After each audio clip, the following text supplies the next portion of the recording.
Okay, so recording is in progress. Okay, so welcome everybody today to the latest of our Midlands Parks Forum meetings, obviously one of our online webinars. We've had a couple of face-to-face meetings lately, which has been great, but we're back to an online one this month. So for those of you who don't know me, I'm James Diamond. I'm the Vice Chair of the forum here. So Liz, our Chair, couldn't be with us today, so sends her apologies. And my day job is I'm Director of the Bradgate Park Trust here in Leicestershire. And Alison, do you want to introduce yourself? Hi, I'm Alison Bate. I'm the Partnership Manager for Midlands Parks Forum. Great, thank you. So we're just going to run through a couple of bits of data to your diary first, and then we've got 3 speakers today. So we have got Anita, who's the Chair of Trustees at Play England, who's going to be talking about inclusivity and accessibility. Then we've got Christina from the Landscape Institute after that, who's going to talk about their new level of technician membership. And then last but not least, we've got Ian, who's Director of Living Landscapes at Warwickshire Wildlife Trust, to talk about parks and their role in nature's recovery. And then we'll have our usual Q&A for general inquiries across the membership at the end if people have got anything. But we'll take questions on each presentation at the end of each one. And if you've got questions as you go, then please do put them in the chat. Otherwise, we'll ask people to put their hands up at the end. So Alison, do you want to move on to just a reminder about dates coming up over the next few months? Yes, certainly. So the key dates for our next online and in-person visits, we're working with the Department for Social Justice on an online workshop for diversity, inclusion, cohesion. That's the 21st of June, free for all members to access. We're having a learning day at Bradgate Park on the 23rd of June. Lots of people are booked in for that, so we've got up to about 45 places available, and that's through our community lottery funding. And then we're going to Victoria Park, Stafford in July to look at a Parks for People project, Heritage Lottery project there. And we're also going to use that as a bit of a day for some consultation with those who are present on skills and competencies, which is some work we've been doing recently to determine your training needs for members. And then save the date for the conference. That's going to be in Birmingham this year at the Midlands Arts Centre, and we're just putting together programmes on that. If you've not received anything, you're not signed up for the newsletter, just drop me an email at that email address, and we can make sure that you're on the subscription list. Great. Okay. Oh, go on.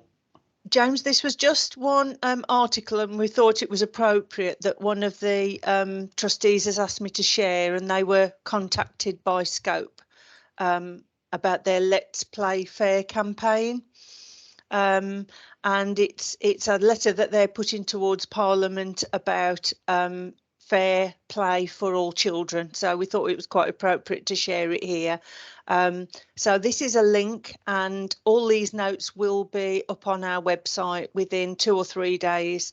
But you can Google that, Let's Play Fair, and it's the disability charity Scope who are presenting that to Parliament. In a second, I'll put the link to that in the chat as well, because obviously people can't click on it from the presentation, so you can look at that. So, yeah, okay. Great, thank you. Okay, so that's our agenda. So Anita's up first. Anita, obviously, Alison's got the slides, so just give her a nudge as you want and moved on. And over to you, Anita. Welcome. Oh, thank you very much for inviting me to come today. I'm representing today the Children's Play Policy Forum, which includes the API. Mark Hardy was going to present today, and he's been unable to come. I am Anita Grant. I'm the chair of Play England. We're a national charity whose focus is to try and ensure that all children get access to play and enjoy their right to play.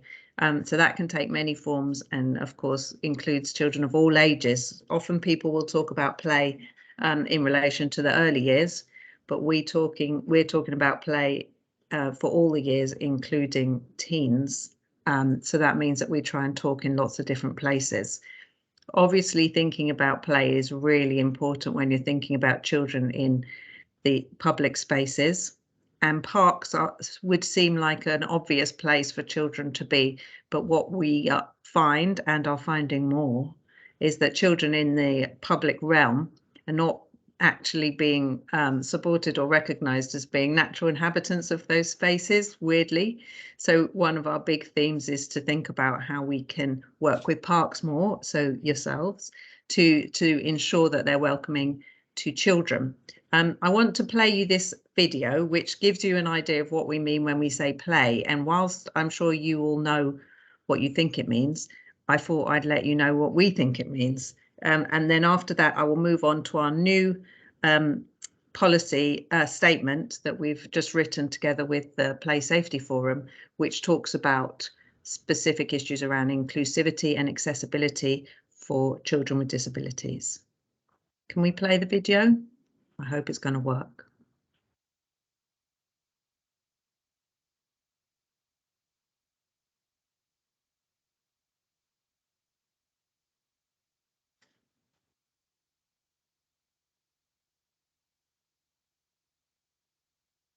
Without further ado, I'm going to introduce our keynote speaker, who is in the room already, Helen Dodd. And Helen Dodd is Professor of Child Psychology at the University of Exeter Medical School and currently holds a UKRI Future Leaders Fellowship, which funds a programme of research focused on children's play and mental health. Okay, so experience shows that the great majority of adults, be they parents or government officials, regard children's self-directed play as trivial and unimportant, except for the contribution it makes to their education, health or socialisation. However, as this short presentation will demonstrate, within self-directed play's own free structure exist vital empirical components not usually available in more structured environments.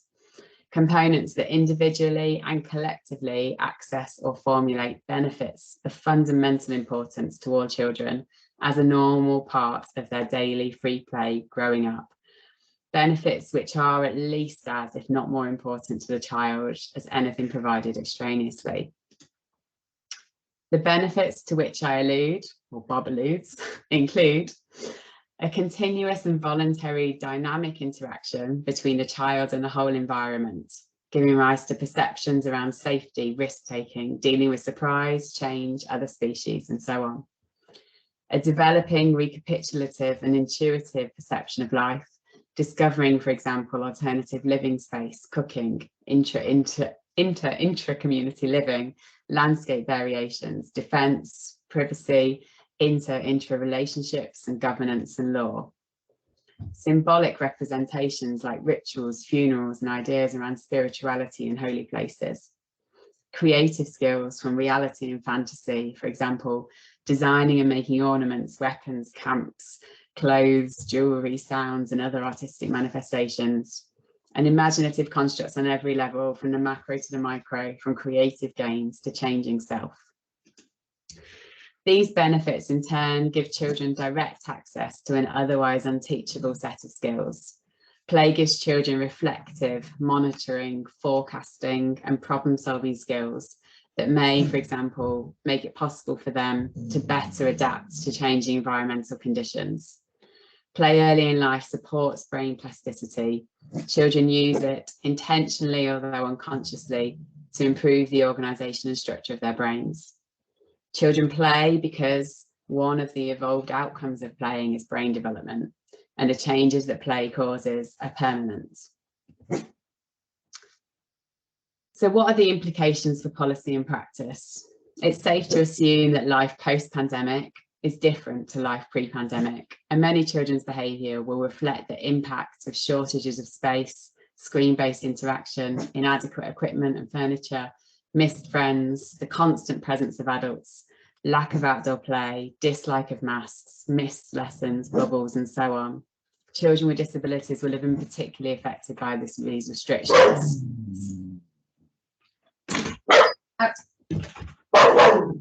Sorry. So what to do? Oh. Okay. After nearly 2 years of lockdown, restricted movement, missing friends and lack of environmental challenge, It's reasonable to conclude that post-pandemic, all children will benefit from accessing interesting space to run and explore, engaging in activity initiated and controlled by themselves, accessing nature and the elements, accessing diversity of experience, including known hazards, manipulable loose parts to regain coordination and perception of mastery, accessing open access provisions staffed by trained play workers to inform support and distance supervision. Note the absence of the word adult in the description of what children need. Free play anticipates a childhood experience which is governed by the children themselves, whilst acknowledging all of the above as potential outcomes of interactions between the child and the many aspects of the environment: height, surprise, colour, taste, smell, touch, sound, fire, building, relationships. Thus, ideally, neither parents, teachers, nor others with an authority role should take on more than a distance supportive or supervisory role. However, should they insist on doing so, and many have, invite them to step back and see what their child is capable of in terms of skills and learn what their child enjoys. To recap, free play is vitally important to children's ability to map experience, explore their consciousness and memorise events, to children's neural and muscular development, for outcomes of interaction, to children's thinking and social skills, to children's adaptive skills needed to avoid the pressures of extinction, to the maintenance of children's sanity and balance, to children's ability to navigate their habitat and have an evolved view of their existence. In other words, play is important because it is a fundamental necessity, like oxygen, nutrition, and love.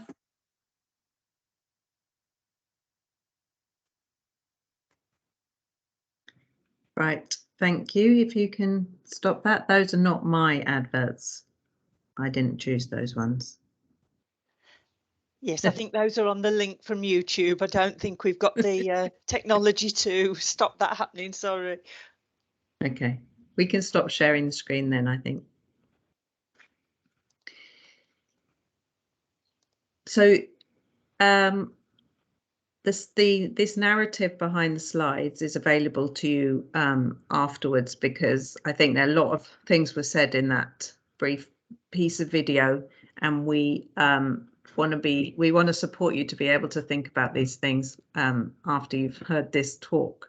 So that's why we can send that to you afterwards. Alison, are we okay to close down the screen and I'll just talk now? Yeah, that's fine. This is available for people to have if they want to. I think a lot is said in that. So as you can tell, Play England think that free play is fundamentally important, and that we also think that the pandemic will have made the need even more intense than before for children to be able to experience agency and mastery, and a sense that they can re-engage with their environments. And I'm sure you all know what that looks like, both for the children that you are involved with and the children that you see. And we've got a very interesting time where children themselves are not used to going out and often are feeling scared of open spaces. They had loads of different experiences during the pandemic, including being shouted at by people for walking the wrong way around parks, or being outside for longer than an hour, or not being allowed out at all. And I think all of us as grown-ups can sort of think about how awful that must be, but also can't actually bear to think about how awful that must have been. So we feel really strongly that everybody should be now thinking about the recovery of children and thinking how to support them to have good mental health and to re-engage with their spaces where they live. So with that in mind, in addition to our sort of core work that we do, which is to talk to local authorities and those decision makers and policy makers around how they can include children in their plans, we worked with a whole range of different other organisations to create this new statement, which is called Including Disabled Children in Play Provision. And we've hoped to set down a few core things to think about and ways to move forward to ensure that children who are least able to access play, and those with families who find it most difficult to allow their children to access play, can be supported to do so. So playgrounds and play spaces have huge potential to provide important opportunities for disabled children to be included in their communities, breaking down barriers and building relationships.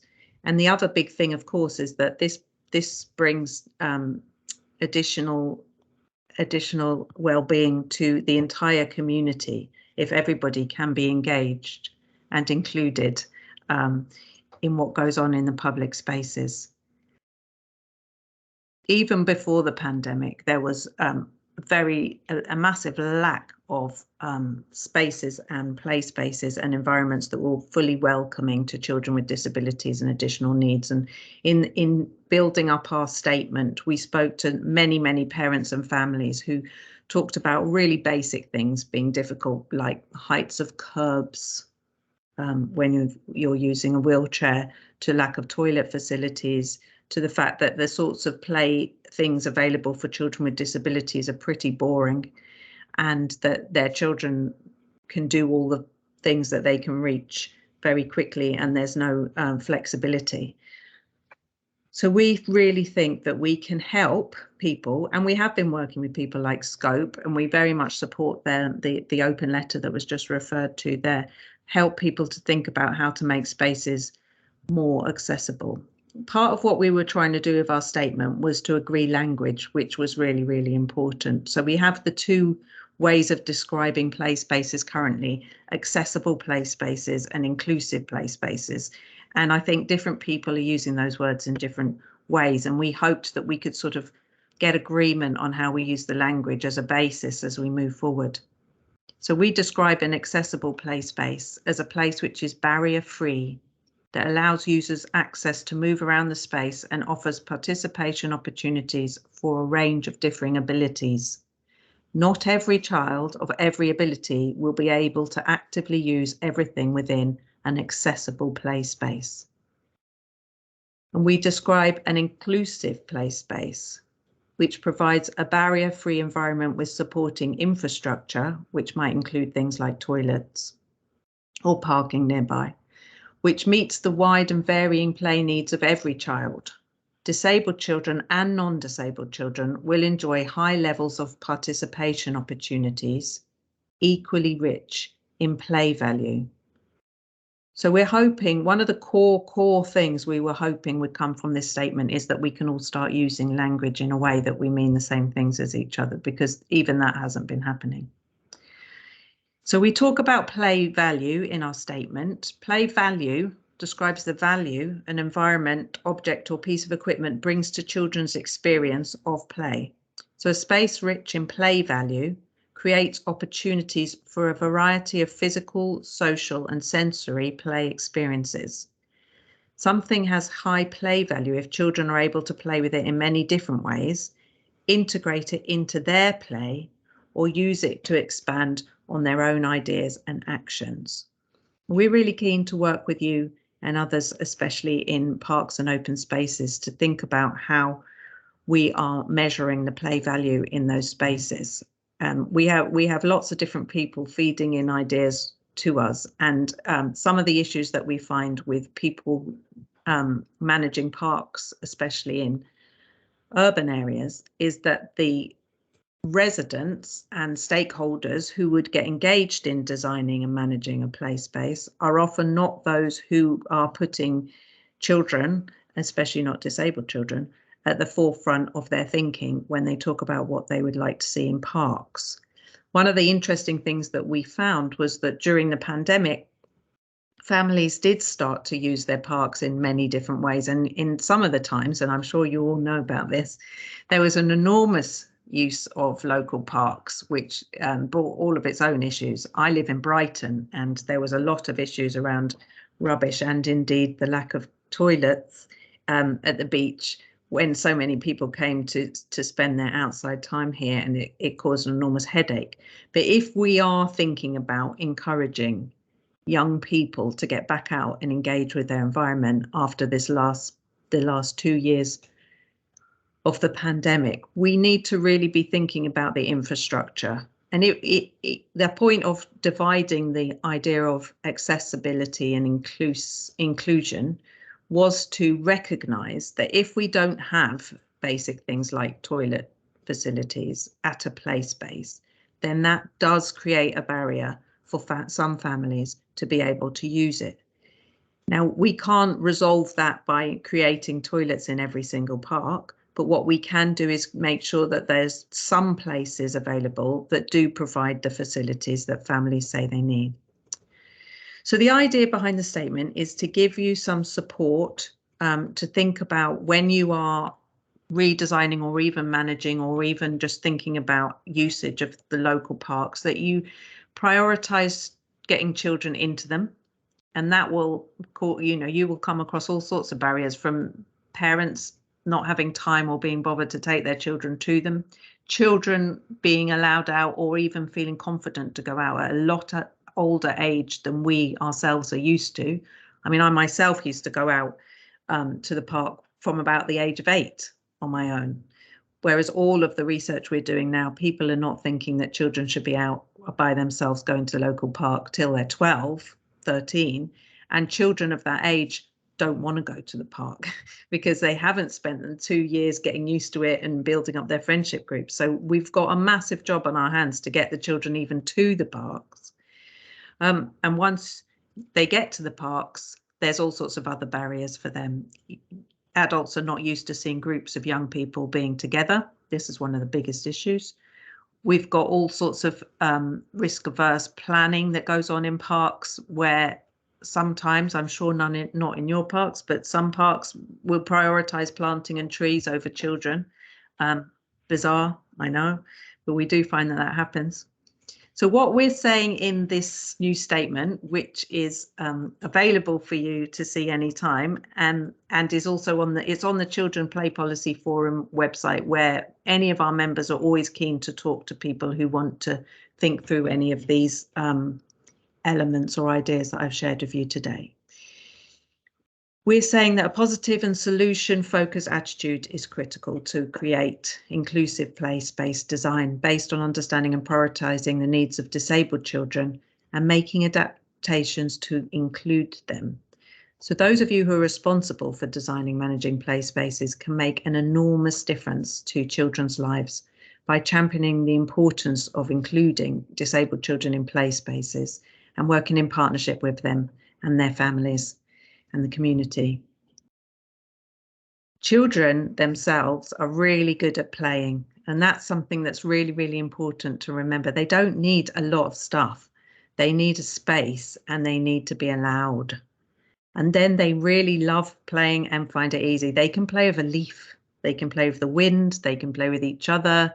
It's not rocket science, and you are the people that are going to be able to make a massive difference to these children's lives.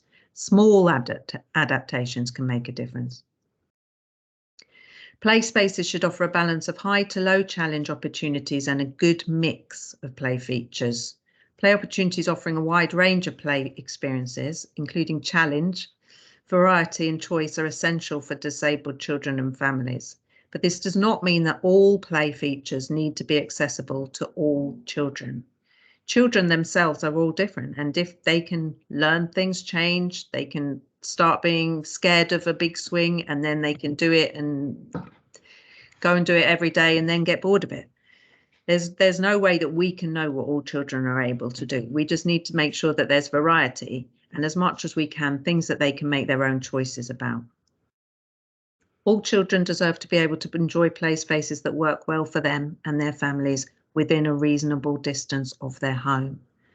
This, of course, becomes massively difficult when you're talking about families living in poverty who may not have access to a car or might not find it easy to travel. And the only thing that any of us can do is talk to our community and residents and think about how we help them problem solve. There's not anything magic we can do, but talking to people is the thing that most helps them. All play spaces should be developed through community participation, co-design and co-production, because engaging with children and families will help to ensure there's a broad range of play opportunities for different levels of ability. Further innovation and co-production between stakeholders is necessary to develop more equipment and features that offer inclusive play opportunities for all children. This is really important as well. We want to keep getting play equipment providers to be innovative and creative and think about working with us and with you to make things differently, to think through different ways of introducing challenge and risk in the sorts of equipment that we often all end up buying, because that's the way that we develop parks, especially in urban areas, I think. So we need to be gathering data and sharing good practice and thinking about how we can help other people to learn and think about the issues, so that we can create a better space, better play spaces for disabled children everywhere, like all the way through England and all the way through the UK. But there are some really great things going on in Europe, I think, that we could bring as well. So that's one of the things that Play England's going to work on, trying to get some good practice ideas so that we can share with people who are interested in exploring these ideas more, and see what we can bring and improve in our own spaces. So that's all the chatting from me. Happy to take questions or any thoughts on all of that. I know it's a lot. I gave you a lot of information, but everything I've spoken about today is available to be sent to you. I can send you the statement, and I can send you the narrative for the slides. Great, thank you very much, Anita. That was really thought-provoking.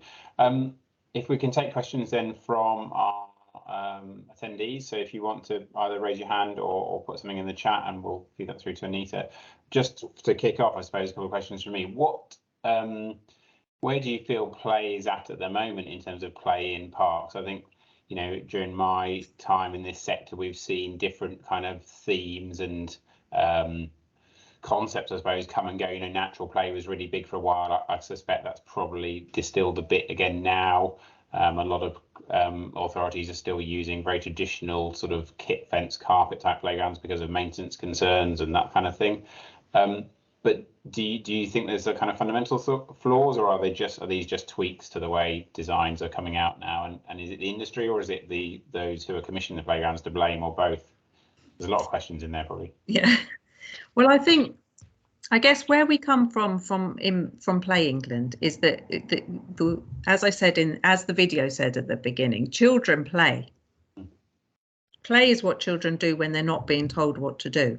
They can do it anywhere, and it's not necessarily something that we can recognise or that we need to recognise. It's not the point. It's how they build their own brains so they can do it.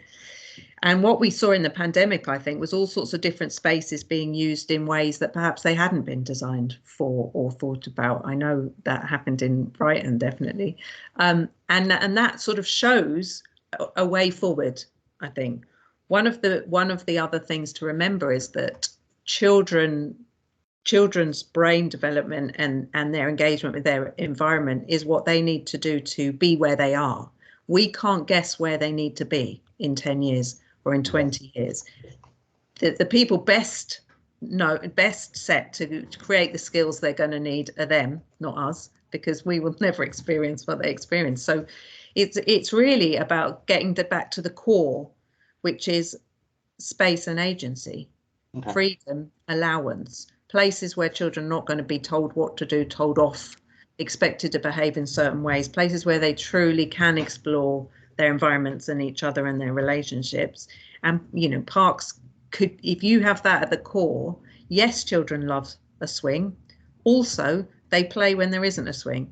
And you know, money should never be the thing that's deciding what they get to do or where they get to do it.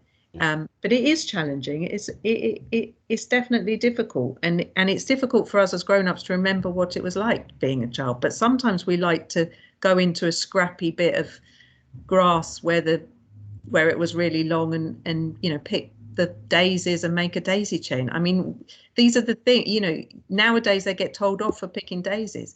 It's all about an attitude, I think, and I think I can't see any way forward where money's going to get easier anytime soon. So it's got to be about attitude. It's got to be about other people as well in the parks, really wanting to see children there and being open to that. Right, okay, thank you. So we've got a couple of questions. So first of all, we've got Julian. I think you're from Natural England, aren't you, Julian?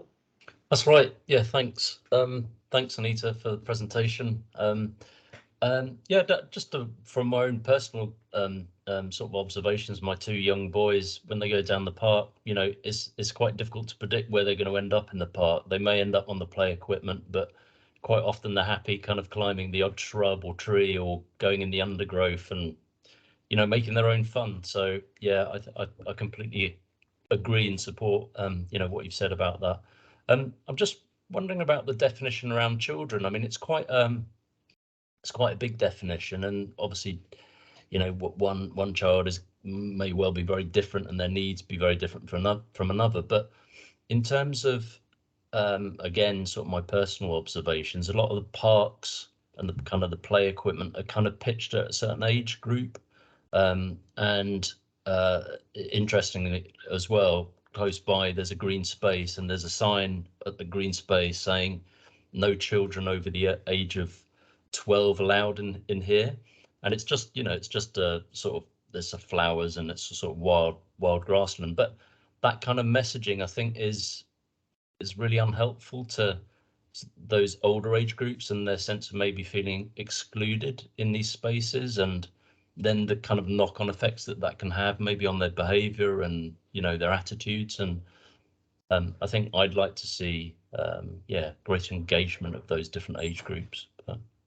Yeah, I mean, I think it's a really important point, Julian, because actually children that are 16 now are not the same as us when we were 16. They just spent 2 years not experiencing things that we experienced for the 2 years between being 14 and 16.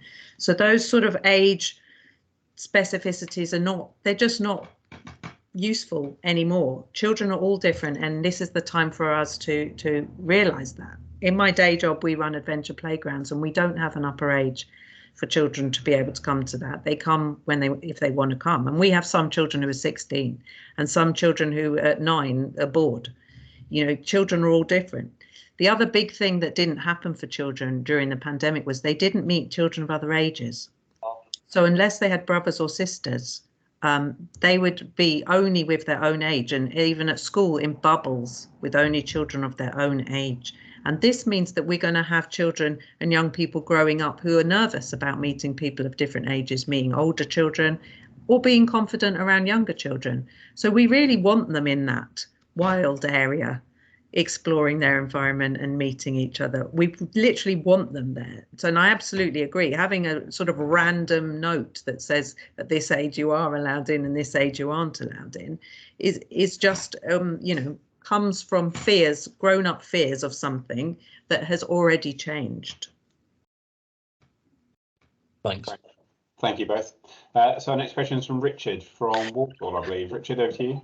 Yeah, that's correct. In Walsall, we're just doing some playground improvement. We've got some funding from the local council to improve some of our infrastructure when it comes to play, but also we're lucky enough to benefit from some towns fund money where we're going to actually input a new playground, and I just don't want it to be sort of a tokenistic gesture when it comes to play and young people, because I know working at a local authority, young people are just tarred with the ASB brush, and I just want to make sure, best practice isn't the right word, and you've probably mentioned some of it today about guidance or pointers or references where we can make sure we are going out to consultation, but I just wonder whether there's some guidance or some pointers to make sure that we get whatever money we have available, it hits the most people and gets the best value for money for the young people, for me, in Walsall.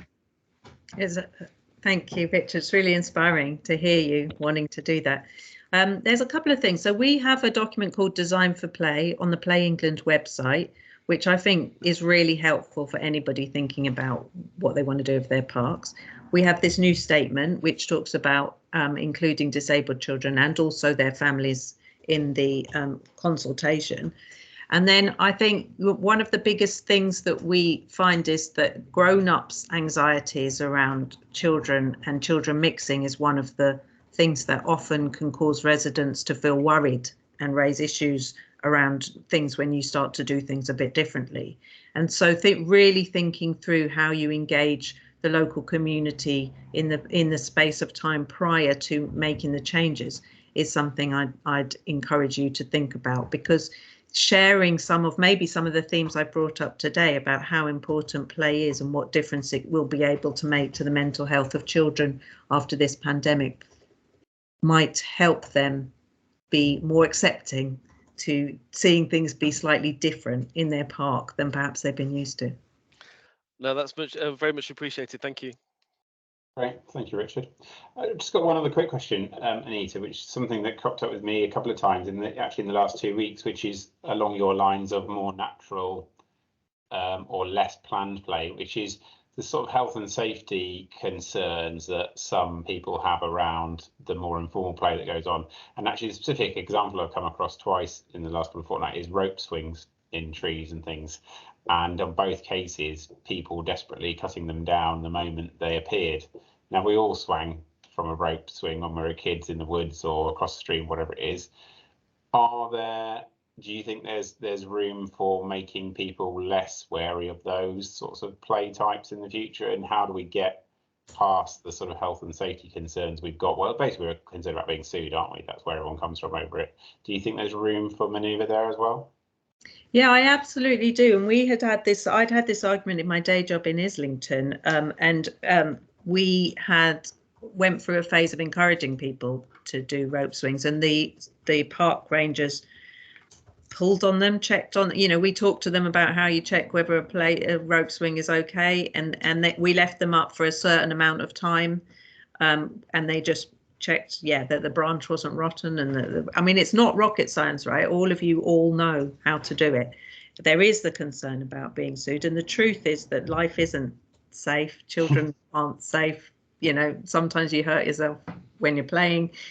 We all know that. And as long as we've done everything that we can to think it through and risk assess it, then I would say we need to be really brave and do it. Like you said, you did rope swings yourself as a kid, I'm sure, and now as a grown up how to check whether they're safe.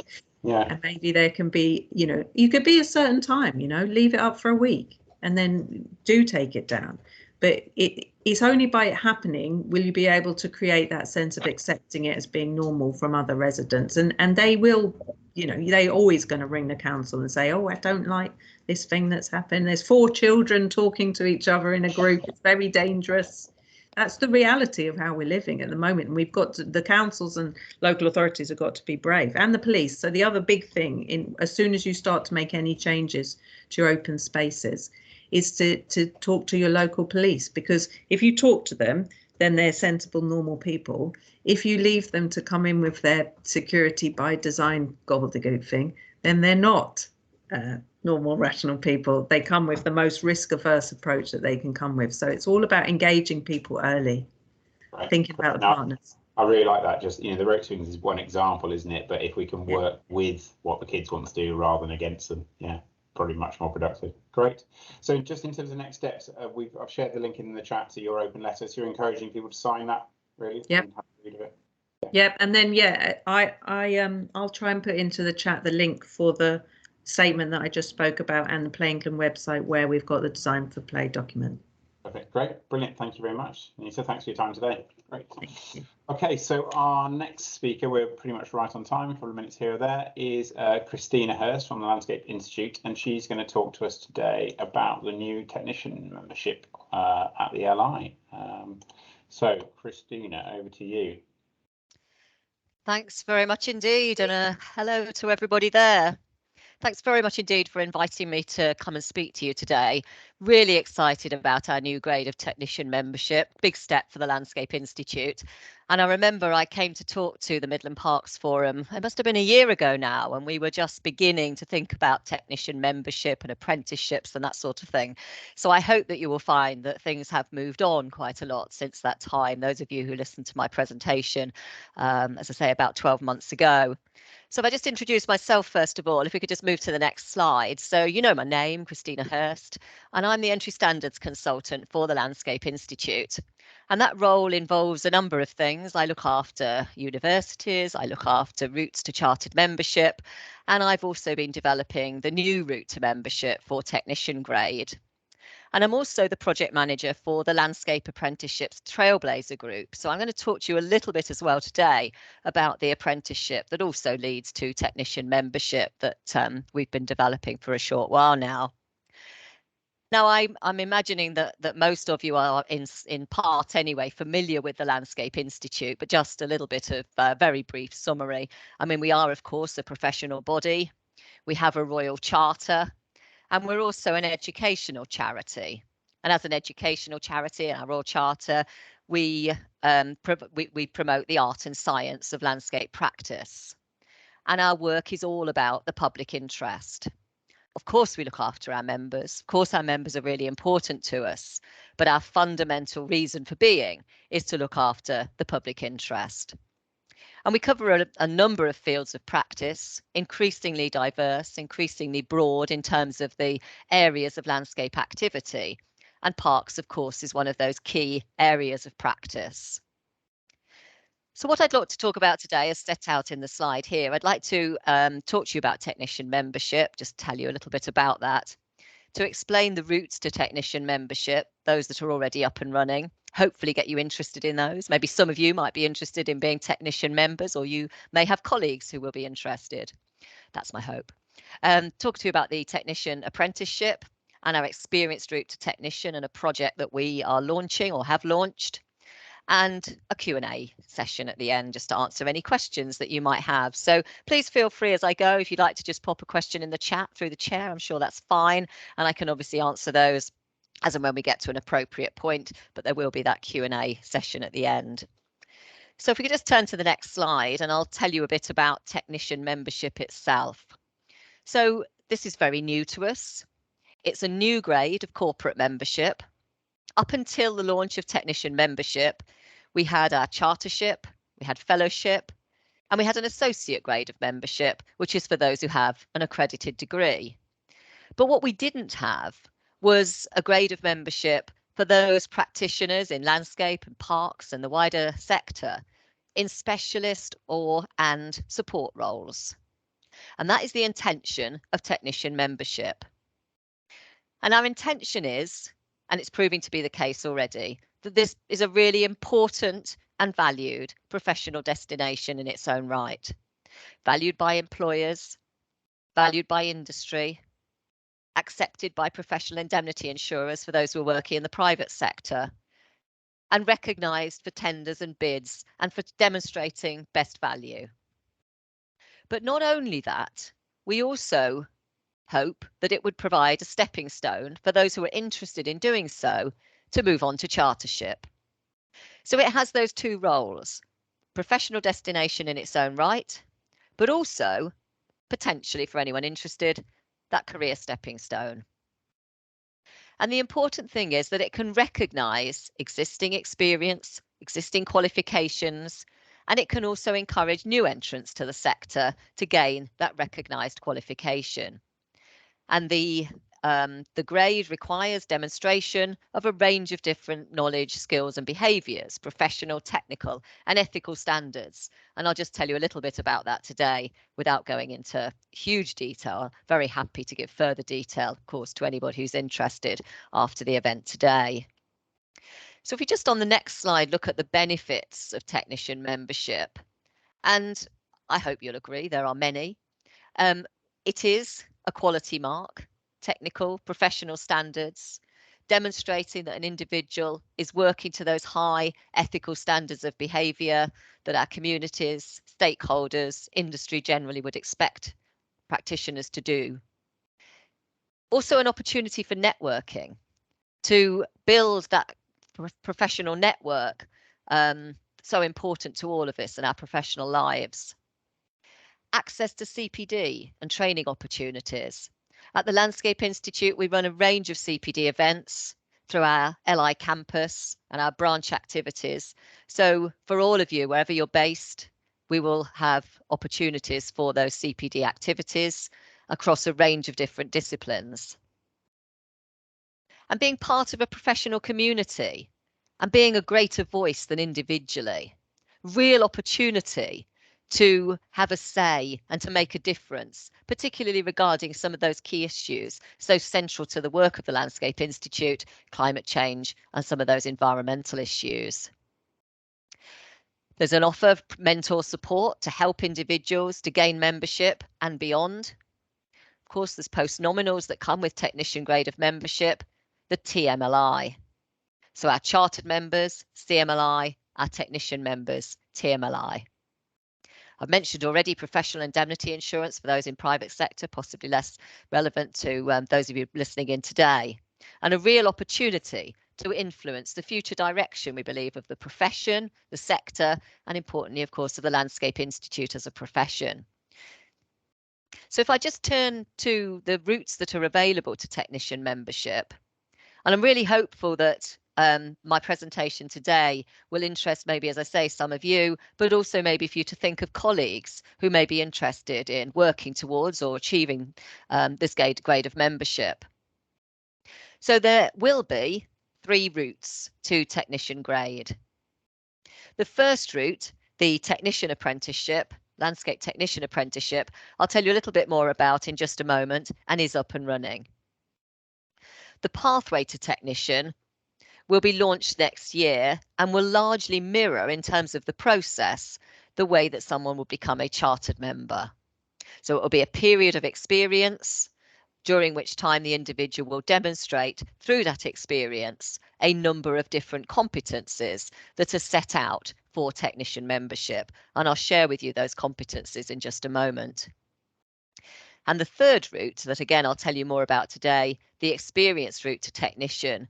We are running a pilot at the moment where we're looking for 50 candidates to act as pioneers for this new grade of membership. And again, I'll talk to you about that in a moment. So let's just take a look at the competencies for technician membership on the next slide.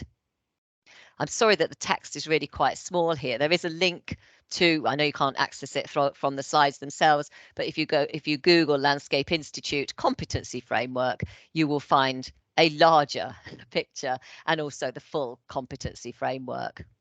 But this pyramid, in effect, sets out the competency requirements for technician membership. And it is actually built from the competency framework that we agreed now a couple of years ago.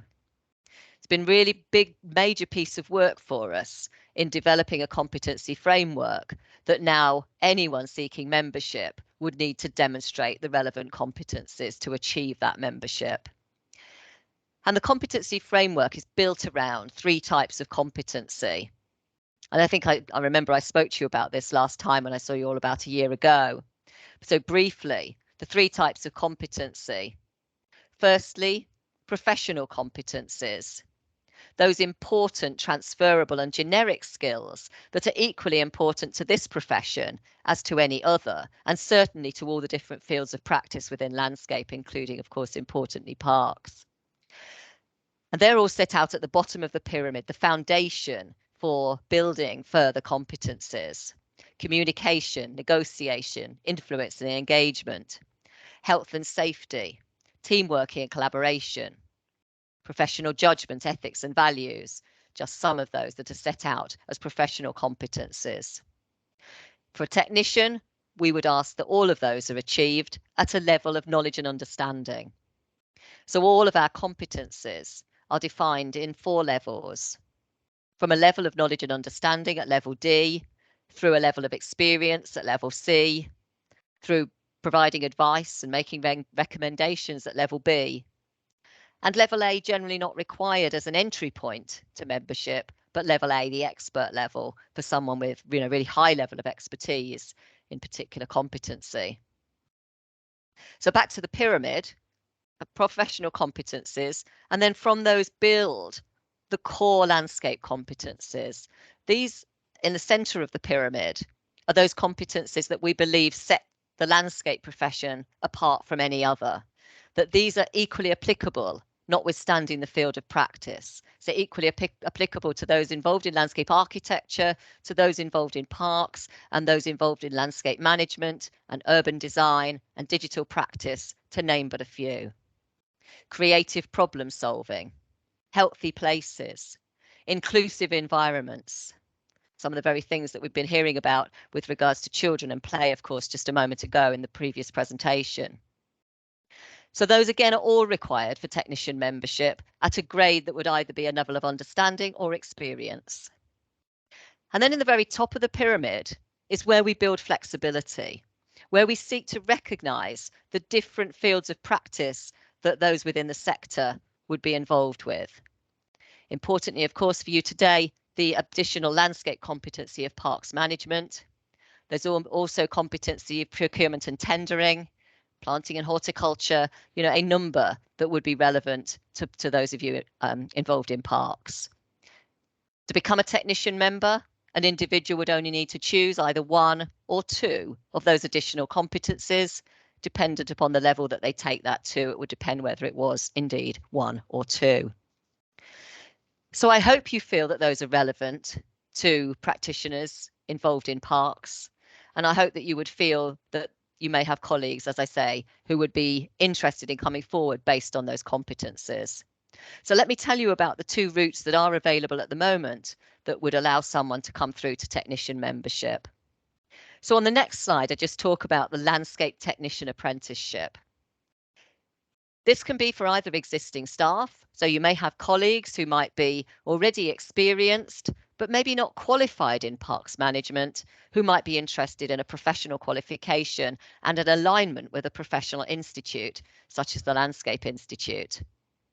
Or equally, if you're looking for new staff and you're looking to upskill and bring new entrants into parks, then the landscape technician apprenticeship would be equally valid, perhaps there as well. The apprenticeship is typically 2 years. It utilises either apprenticeship levy, and I would imagine that most of you are working in organisations or in authorities with who are levy payers, and you may have apprenticeship levy that is available for upskilling and for apprenticeships. If you are in a smaller organisation, there are opportunities to draw down government funding for the apprenticeship. And there is £9,000 available for every apprentice who is studying on the landscape technician apprenticeship. And that is to pay for their training and for their studies to become a technician member of the Landscape Institute. Our provider partner at the moment is Capel Manor College, a very experienced college in horticulture and green spaces. And the first cohort started about a year ago now. They're just moving into their second year, and the second cohort of apprentices are just starting as we speak. And that programme at Capel Manor College is offered through online learning. So the fact that they are not so local to many of you, all of you maybe, actually really doesn't matter at all. The apprentice is not required to go to the college. They will do the element of academic learning online with the college. And of course, they gain their experience by doing the work with the authority or with the organisation. So an exciting opportunity for someone interested in joining the sector, an exciting opportunity for authorities and organisations to bring in new talent, and also to recognise the skills and experience perhaps of existing staff as well. The details of the apprenticeship can be found on the link there, the Institute for Apprenticeships website, and we also have a direct email address where you can ask any further questions, and I'll provide that at the end so that you can ask any questions that you've got about the apprenticeship. So I just turn now to the other route that is up and running, the experienced route to technician. So this is for people who are already in practice, who already have experience. In order to be eligible for the experienced route, a candidate would need to have at least 8 years of relevant experience, or to have a relevant level 3 qualification. When we say relevant, that is relevant to those competencies, and have at least 4 years relevant experience. So it's all about demonstrating that experience, and we would hope and expect that that candidate would already have achieved most of the competencies, if not all, required for technician membership at the point of application. And the next slide just sets out for you what they would be required to submit to demonstrate that. more detail probably than you need right now, but the slides will be made available after this presentation, so you can look at those if you do have colleagues who may be interested in this, or you're interested in it yourself. There would be a requirement to submit a CPD record, continuing professional development, a written report of a project that the candidate has been involved with, so that can be anything that is work related, and a summary of experience. And then those written submissions are then used to form the basis of an oral assessment. The oral assessment is a presentation and, in effect, an interview. So 15 minutes of questions regarding the project, and then an oral exam, in effect, an interview that is centered around the summary of experience. So we're just launching the project to look out on the next slide, please, to look out for 50 candidates to help us to launch this experienced route to technician and really to begin to build this grade of membership. This will be a great opportunity for existing practitioners to act as ambassadors, to pioneer the technician grade. And we, of course, are also looking for a little bit of feedback in terms of the process for becoming technician member through this experienced route. And in kind of recognition of the fact that it's a pilot, as a one-off offer for the 50 candidates, included within the assessment cost will be a series of workshops and training that will help the candidate to prepare for their submission and for their assessment, and also free affiliate membership of the Landscape Institute, which will give access to CPD and training opportunities. The assessment cost will be £373, and then the technician member annual membership fee is £250. But as I say, the one-off offer will be that inclusion of all that support and training. And if you are interested, or as I say, any of your colleagues are interested in acting as one of those 50 ambassadors for our experienced route, the next slide just sets out the timeline. So the first stage would be to put in an expression of interest, and that's available on our website at the if you Google Landscape Institute Technician Membership, and I'll provide you with the link in a moment, the candidate would need to provide that expression of interest. It's very simple. It's just a few brief details confirming eligibility. That would be required by the 20th of June. The formal application would be by the 4th of July. And then those submissions that I set out would be required by the 7th of November, with the assessments on the 7th and 8th of December. This is our second cohort. We have a cohort running already, which is running obviously slightly in advance of this, but the intention is that by the end of this year, 50 candidates will have come through this process, and many of them, hopefully all of them, but many of them will have become technician members and be using the letters TMLI. And those candidates who are interested would have the opportunity thereafter to progress to chartered membership. And on the final slide, you can see there are two ways to do that, either by practicing as a technician for 8 years and undertaking additional learning, or fast track onto a degree. We are not expecting all technician members to wish to become chartered. I just provide you with that information so that you're able to share that with anyone who might be interested in that progression option. So I do hope that that has been interesting. I do hope that you and your colleagues might be interested in coming forward on the experienced route, and perhaps that the apprenticeship will provide an opportunity for you to bring new skills, new talent, new people into the parks sector. Thank you very much. Very happy to answer any questions. And the last slide, yes, thank you. Sorry, just the previous slide to that, just those various links that I was referring to. Thanks very much. Great, thank you very much, Christina. Very interesting to hear how things are going with that new membership. So, as before, if people want to raise their hands if they've got questions, perhaps you've got people in your teams or people around you or yourselves who are interested, there might be some questions about that, or you want to put anything in the chat. Christina, can you just, sorry, I might have missed this, but when did the first cohort of the of TMLIs start then? You were talking about a second cohort coming through, but the first one has been going a while already? Not a while. They've been going for about 2 or 3 months, and they are going to be making their written submissions in the next fortnight. So they're at the stage of just moving into the assessment process now. We had a really good response, and interestingly, we've got about 25. We've got about half. We've got about 25 on the first cohort. I should have added this up before I came in here, but I would say at least 8 of those are with a parks background. So really, a lot of interest from parks managers and those involved in parks.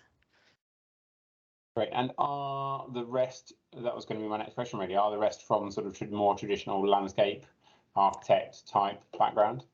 Some are, a lot with a digital background. We've got a lot of people coming through with kind of CAD, GIS kind of backgrounds that are really interested in this.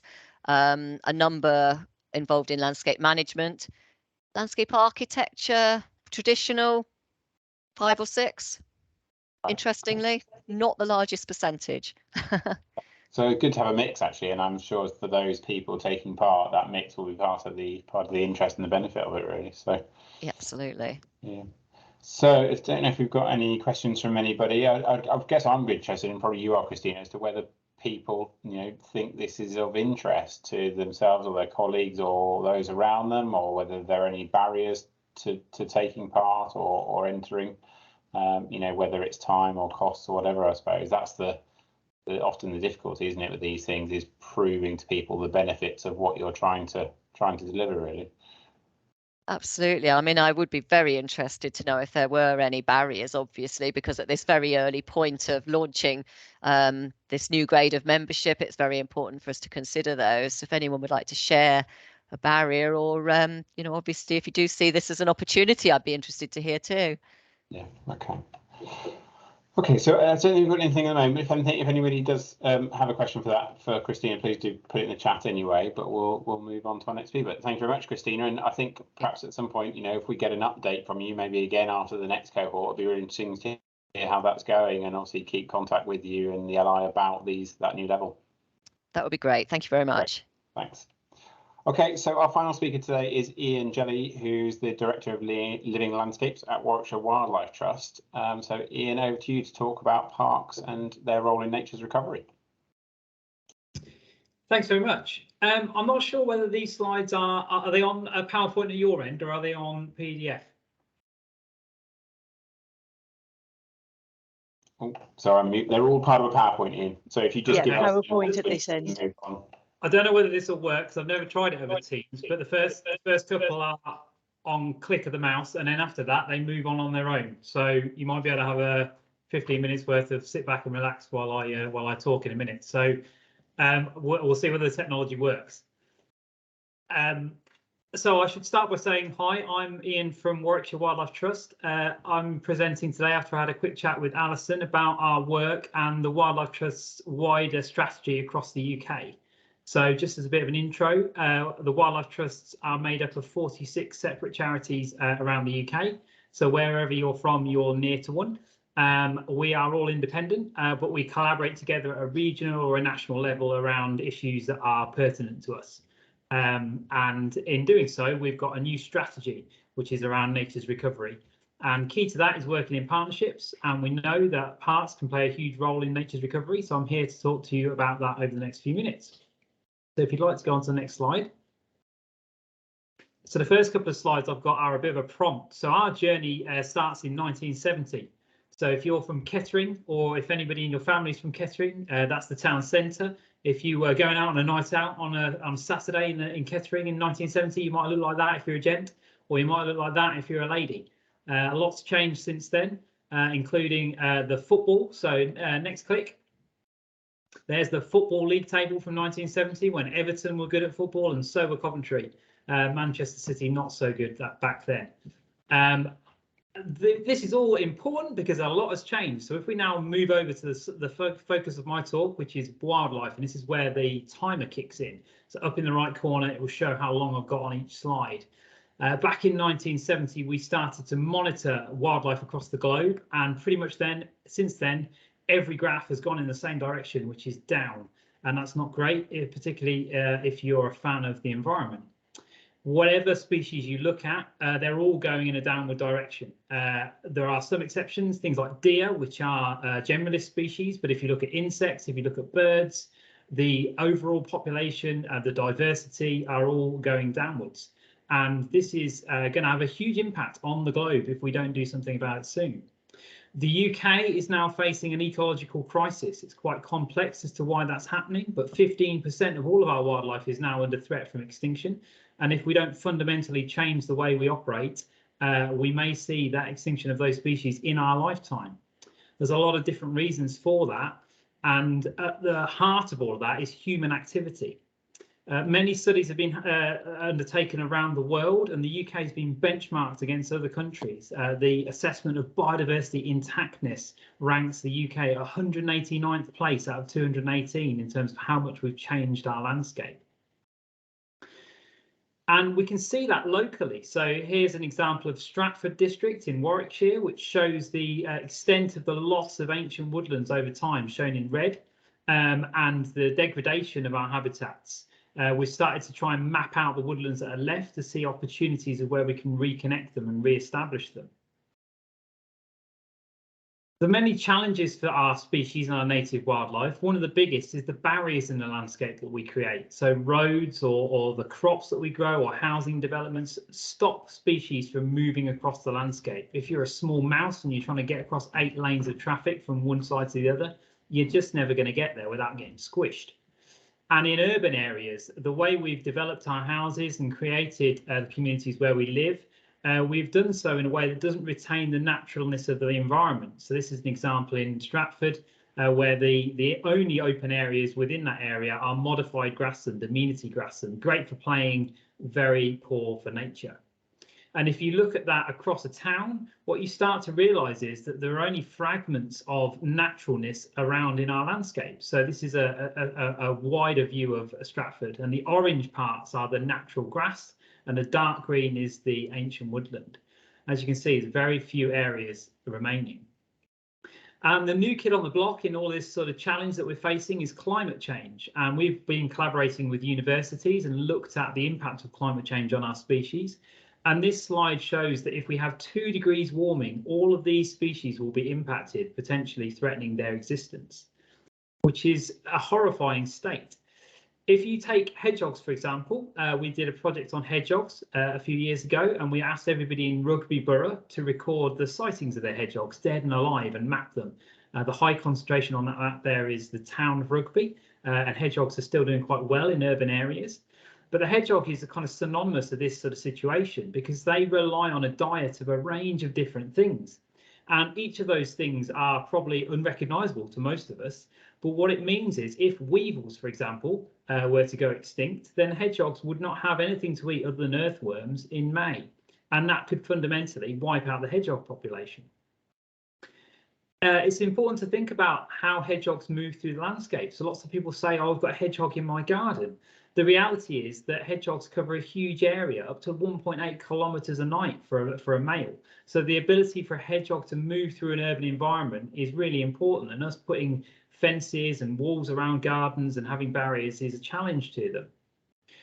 So it's not an exaggeration to say that we are on the verge of the next global mass extinction. And the context for that is the last time that happened, the dinosaurs were around. This is a human-induced global mass extinction because of the actions that we take in how we grow food, how we move around the world, and how we build our houses. And it's important to really remember about what the environment gives to us, because not everybody necessarily recognises or has it in their consciousness that actually it provides food and energy and clean water, clean air, regulation of pests and diseases.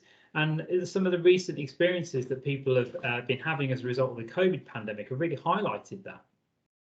Put another way, even if you don't care about wildlife, if you imagine every species in the world is a block on that giant Jenga stack and humans are at the top, if you start taking out the blocks, eventually it's going to fall down and humans are on top. So even if we don't care, it will impact on us sooner rather than later. So if we think back to 1970, when we dressed very differently and football was very different, back then there was a fair amount of wildlife around, and over time it slowly started to decrease. We're at a bit of a crossroads now where we can continue on the same journey and slowly see the extinction of everything, or we can fundamentally change the way we operate, and that's what the Wildlife Trusts are all about. So we've got a new initiative where we're aiming to ensure that 30% of the UK land and sea is supporting nature by 2030. And we're going to work in partnership with others through an initiative called Team Wilder to deliver that, where everybody makes space for nature in what they do. And that's where parks can come in. So this 30 by 30 idea has grabbed a lot of headlines, and once Boris Johnson even quoted it. But the way it's been calculated or talked about is very different at the moment. The UK, from our perspective, needs to go a long way before it gets to that 30%. And we need to collectively work together with other stakeholders to achieve that. We have done some assessments in Warwickshire, and Warwickshire is fairly representative for Midlands counties, and we estimate that we're currently at around somewhere between 6 and 16%, on average about 13% across the area, of natural areas that are supporting nature. So we've got a long way to go if we want to get that up to 30%. We've started locally trying to do that ourselves. So we launched a fundraising appeal last March, and so far we've raised just £1.6 million. So we're over halfway to our ambition of trying to raise 3 million. And we're going to buy some more land with that and create new wildlife habitats as a way of trying to increase the overall area for nature.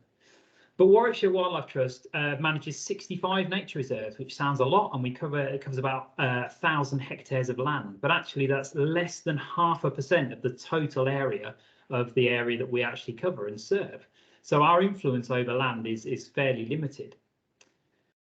Having said all that, we do work at a landscape scale. So we've got a few landscape projects where we work in partnership with other people on their land. But if you add the total of all that together, even that only comes to 11%. So we're still quite a long way off reaching our ability to influence 30% of Warwickshire, Coventry and Solihull, which is the bit that we're looking at. If you then consider alongside that agricultural land that's farmed, 70% of the overall land area across Warwickshire, Coventry and Solihull is agricultural land. So it's clear that we have to work in partnership with farmers, with local authorities, with private landowners, with businesses in order to support nature's recovery. We can't just do it by buying land and owning sites ourselves.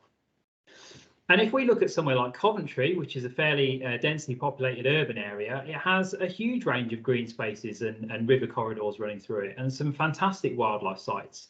The Wildlife Trust manages a number of nature reserves itself across the patch, but actually nature is still thriving and hanging on in lots of different places. And the really interesting thing about our new initiative, this Team Wilder idea, is that it takes only 1 in 4 people to take action to change the behaviours of others. A lot of scientific studies, from stopping smoking to reducing plastic and other focuses, have shown that just 25% of people taking action changes other people's behaviours.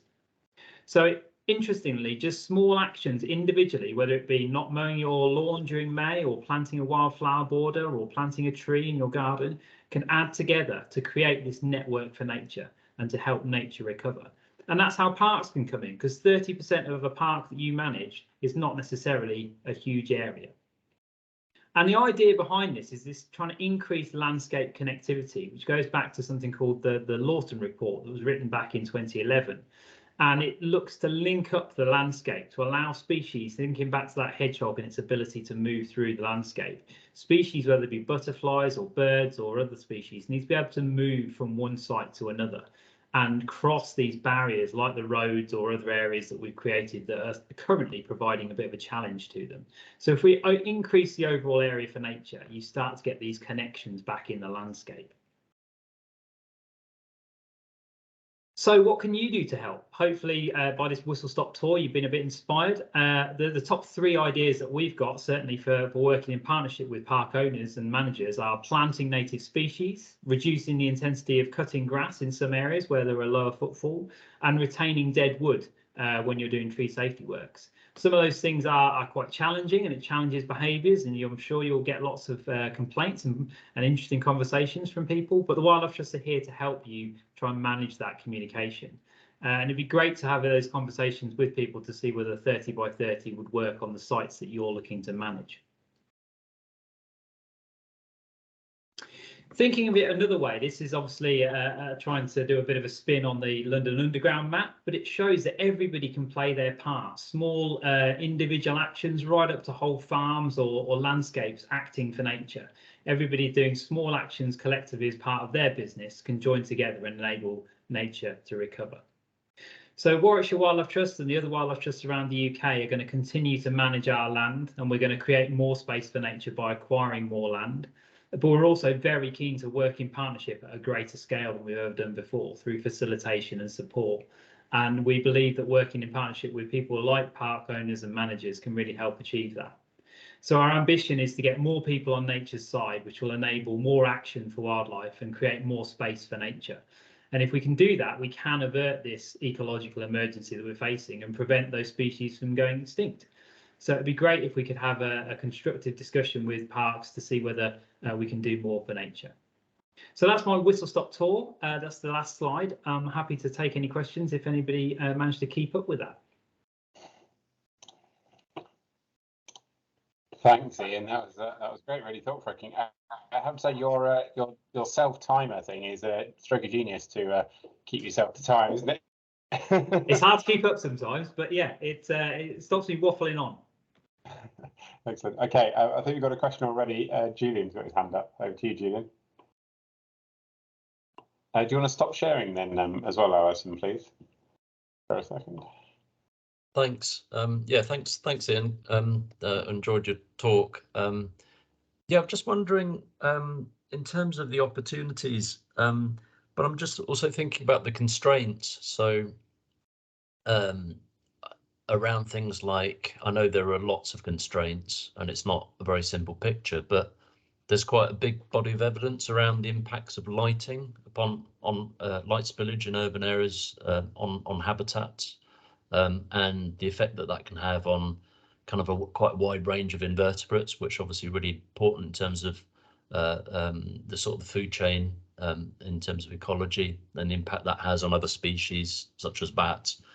And I wonder what role greater or better design around some lighting could have. So I guess my question is, that it's all very well providing habitats, but actually if there's other factors that affect their value, then you're missing a step in a way.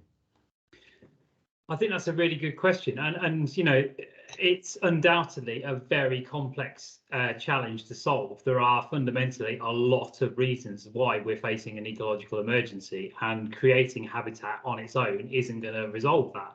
The way in which we're trying to approach it is to try and find some middle ground, whereby if we can rewild, for use of a better term, areas to enable nature to exist in more places, fundamentally that can have huge benefits for health and well-being, for food production, for a whole range of other stuff. And our disconnection with nature, because nature has been squeezed to the edges in places, has resulted in lots of problems to society. In terms of how we solve that, and the creation of habitat not just being the only solution and us needing to think more broadly, I agree. I think from our starting point, it's trying to create a conversation with people to recognise, or to move the conversation slightly away from the way in which we've approached it over the last few decades, which has been to allocate areas for nature in a way that sort of says, well, that's our nature bit over there, we'll do other stuff over here. And we're trying to incorporate a concept of having this 30% more sort of holistically spread across where you are. So, in the farming context, rather than having areas designated where you've got your countryside stewardship and areas where you've got intensive agriculture, it's about trying to grow agricultural food in a regenerative way that helps it to be sustainable and allows wildlife to exist in those areas. So we're not saying don't grow food, we're saying grow food in a more sustainable way. We're talking to golf courses and other site owners and local authorities about their parks and saying, if you're trying to make space for nature, it shouldn't be in a defined area that you almost have to fence off and say, don't access there.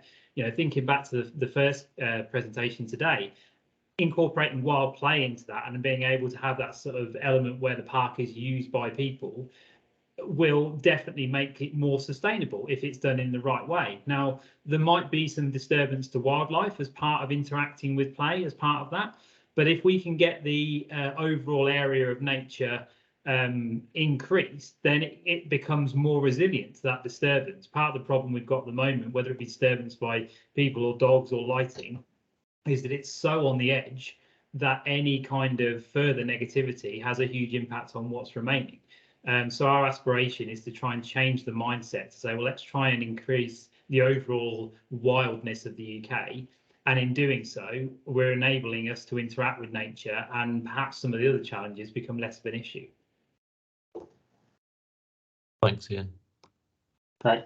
Thank you, Julian. Thanks, Ian. Any other questions from anybody? I was going to ask Ian, how much do you think the current kind of trend, I suppose, from both a biodiversity point of view, but also in some ways a maintenance resource point of view for sort of more wild areas in parks is helping, or is it potentially also a threat because we don't know whether the maintenance resource is there to do it properly? You know, I think that we people who've worked in parks a long time know it's not really any cheaper to have wildflower meadows and so on done properly, but there's always the risk that actually some people who hold the purse strings, you know, perhaps from a political side, think it is, and therefore you just get areas of rank grass that have no, you know, or very little value potentially. I think again, one of the challenges that we're facing, I think, is perhaps a long-standing behavioural situation in society in terms of how we view how we manage stuff, and certainly the pressures on parks managers to keep everything absolutely neat and tidy and maintain the intensity of management, because that's the perception of what a park should be like.